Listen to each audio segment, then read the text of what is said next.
دفنوا الجنازه ديالو. من بعد 8 سنين غادي يوقف عليهم، وغادي تكون هي دي صدمه العمر بالنسبه للوالدين ديالو. عيسى القصري من بعد ما غبر كثر من شهرين غيجي واحد النهار وغيجي واحد الشخص عنده والديه وغادي يقول لهم ولدكم راه مات ومات غارق. ولكن الحقيقه ان عيسى في هاد الوقيته هذه اللي كان غابر فيها كان كيتعرض للاستغلال في واحد الضيعه فلاحيه. عيسى اختفى قرابة 10 سنوات، وظروف غامضة أدت به إلى الاستغلال من طرف شخص يمكث بنواحي مدينة القصر الكبير.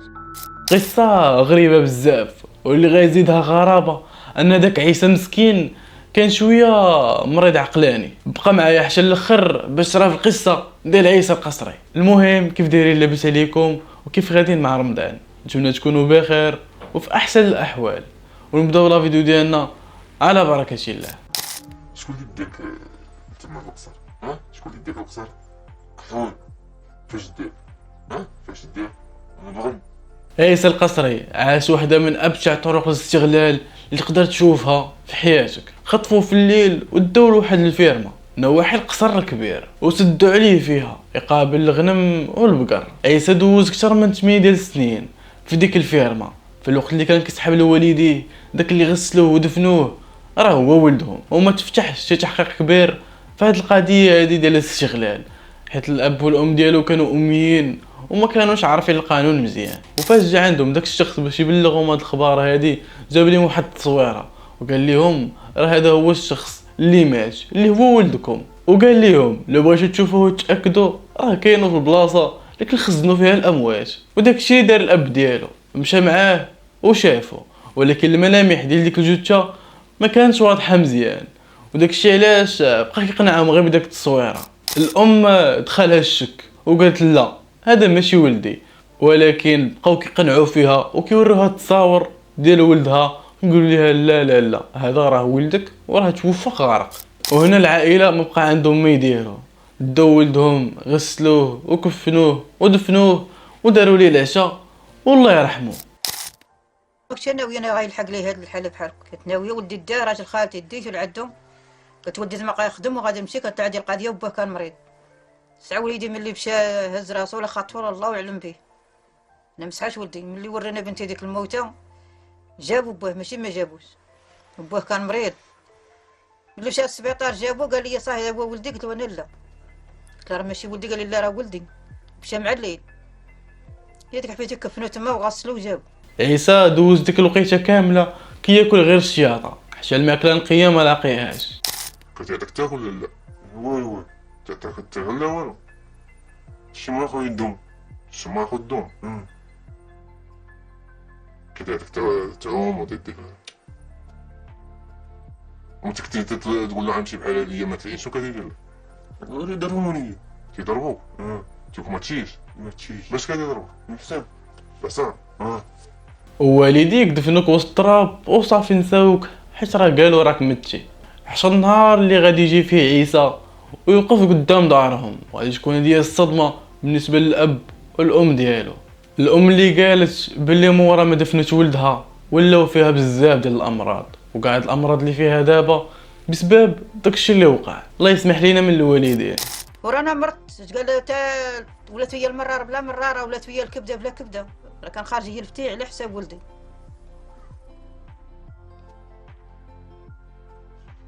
ايوا حمد ربي ملي لقيتها بوليدي، حمد ربي حبيبتي. المهم هاد عيسى هذا كانوا صيفطوا دارهم مع خالو باش يمشي يخدم معاه ويعاون الحاله شويه حيت الاب ديالو كان مريض. ولكن للاسف غادي يطرا كل شيء اللي يعاون والديه. ما زالت متواصلة رغم العودة. وتجي في الدار شي تقول نمشي يبغي يضربك دير الباب تستعر الباب تخليك برا شتو الشتا في غدا هذاك واش تغطي له والو تعطيش تجيبك حتى حاجه كيضربك ولا لا؟ لا شي داروين تيضربك شو هو؟ شكون اللي كان يضربك؟ حمد احمد بغيتي تبقى تخدم هنايا نشري لك شي حاجه تقابل هنا؟ شنو بغيتي دابا ندير؟ شنو بغيتي دير؟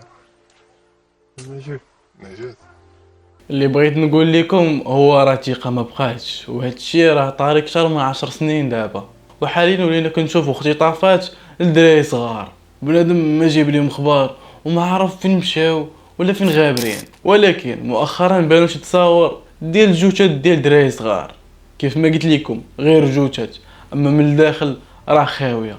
وفاش كنقول لكم راه خاويه راك فهمتوني وعرفتوا شكون كيختطف هذا الشيء. اي يا سيدي، الشجره ولا حتى في الاعضاء ديال البشر، واللي اصلا كانت معروفه من شحال هادي. هي هاد الظاهره كانت شويه قليله في المغرب. المهم نبغيكم تردوا لبال راسكم وحشا لوليداتكم وما تخليوهمش مع من والا.